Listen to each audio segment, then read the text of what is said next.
their humanity in our understanding.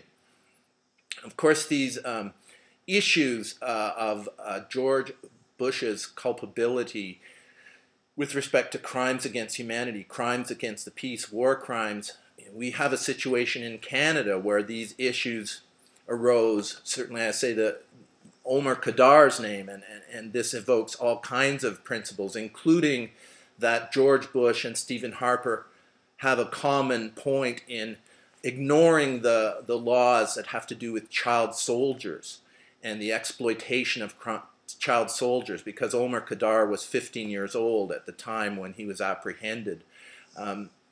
We have a situation where torture, the involvement of Canadian soldiers in torture in Afghanistan, was starting to seethe out and emerge in a parliamentary inquiry. What did we get? We got prorogation to put a lid on that. So this is a small example of what we're seeing on a global basis, where governments are so deeply implicated, and often these days the implication and involvement in international crime comes in the name of this global war on terror.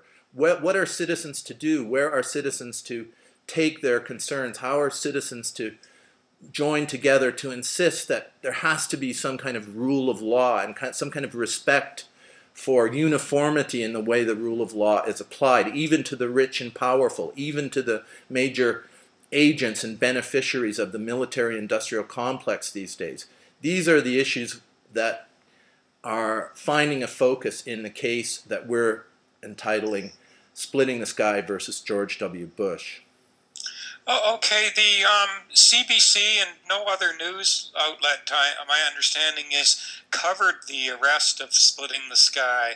As I said, I did see it on a YouTube video, and I understand that you lodged a complaint with the CBC Ombudsman for not covering this event. Is that right?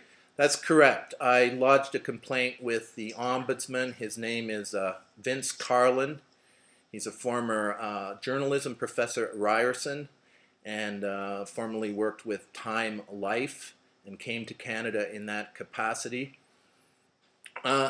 All the media, there was a strange convergence where all the pictures in the front page of the different newspapers, like the Calgary Sun, the reporting of the CBC, they all focused on a certain individual.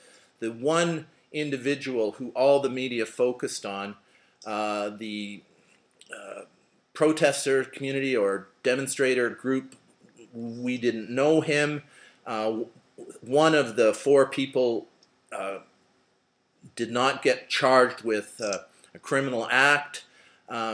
You can see in the tape, if you look at the tape at the tail end, the Arrest Bush YouTube tape that you're referring to, you can see this individual in an orange jacket clearly running into the frame, and there's no coherence to his protest. He says, you know, what are you doing? What are you doing? What do you guys think you're doing? Right there! Why are you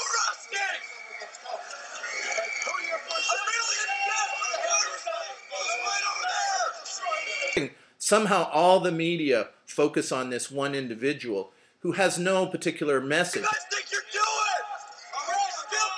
Right there! What do you guys think you're doing? I mean, our message was very clear. When Splitting the Sky was thrown down on the ground, flipped over like a pancake, stands up, regains his composure, gets his breath, he says very clearly, "Arrest George Bush, not me. Arrest George Bush, not me." And then the protesters or the demonstrators in the area join in the cry, and the statement is made in unison. Arrest George Bush. Do your job. Arrest George Bush! Arrest George Bush! That's George Bush! Arrest George Bush! Arrest George Bush. Do your job. So clearly, the deeper motivation here was to put pressure on Canadian authorities. You know, whether you like or dislike George Bush, that really wasn't a major thing. He's a former president. What our issue was is this is an issue of law. And so our real protest was directed against Canadian law enforcement officials. And the media just completely ignored that aspect of it, treated the demonstration as if it was simply to show dislike of George Bush.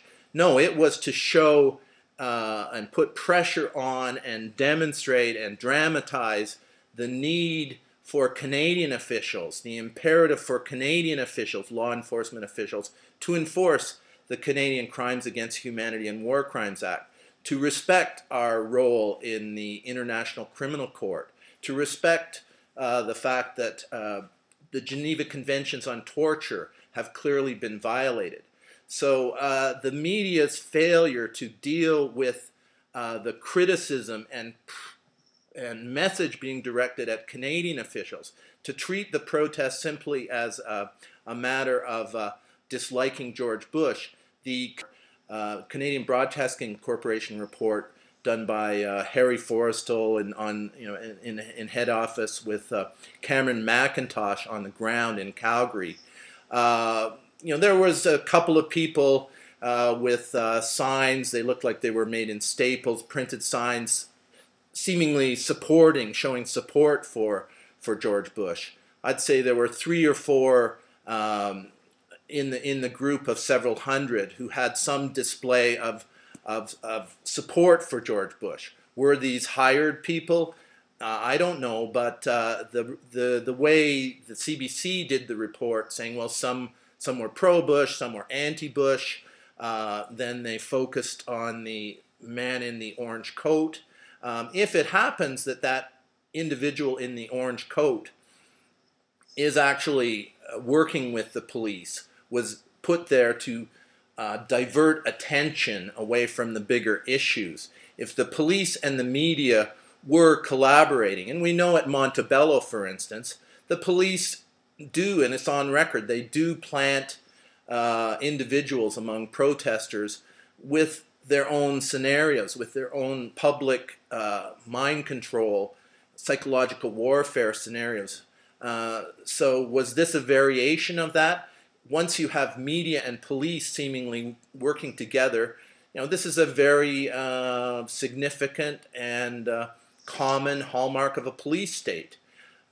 So I wanted Vince Carlin to go into that and documented that case.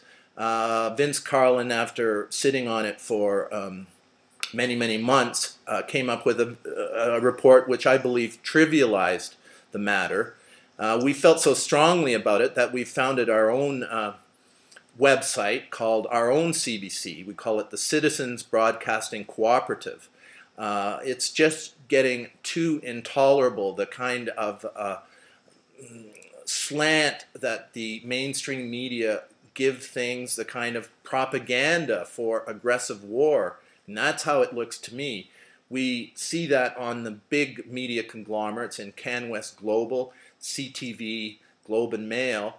But these are private companies. The CBC is not a private company. It's a publicly owned public broadcaster, and we expect better of the CBC.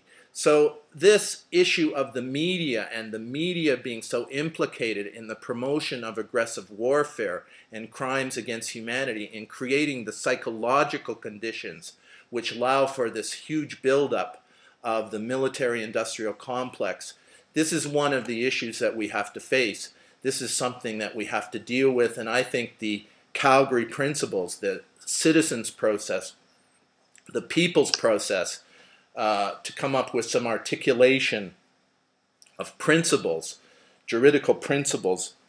Certainly we're going to have to look at the role of the media. Okay, what kind of principles did you say? The Calgary principles. In the tradition of the Nuremberg principles. I mean, the Nuremberg principles were a long time ago. The nature of international crime, the nature of state involvement,